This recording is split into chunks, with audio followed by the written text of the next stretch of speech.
যুবসাথী কটা অ্যাপ্লিকেশান পড়েছে জানো? প্রায় 1 কোটি। আর আমাদের পশ্চিমবঙ্গের পপুলেশন কত জানো? 10 কোটির একটু ঠিক কম।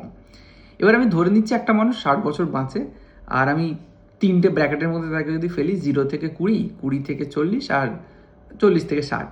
তো 3টে ব্র্যাকেটের মধ্যে ফেললে ওই 20 থেকে 40-এর মধ্যে পড়ে ওই 3.5 কোটির একটু কম লোক। এবার 3.5 কোটির একটু কম লোক যে বলছি, তাদের মধ্যে এমন কিছু পাবলিক আছে, যেমন আমার মতো কিছু আছে যারা অ্যাপ্লাই করতেই যায়নি।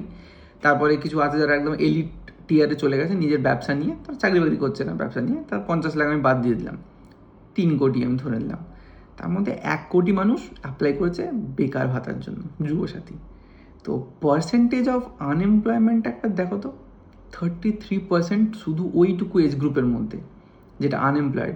এবার আমি 0 থেকে 20-র মধ্যে তো এমপ্লয়মেন্ট ভাবতে পারি না, সবাই আনএমপ্লয়েডই থাকবে। আর 40-এর ওপরে গিয়েও তেমন মানুষ আনএমপ্লয়েড থাকার চান্সই বেশি, মানে এমপ্লয়মেন্ট থাকে না। তো পশ্চিমবঙ্গের রেশিওটা কোথায় আসছে? 10 কোটিতে খুব বেশি হলে 2 কোটি থেকে 2.5 কোটি মানুষ এমপ্লয়েড। বাহ, স্ট্যাটটা বেশ ভালো তো।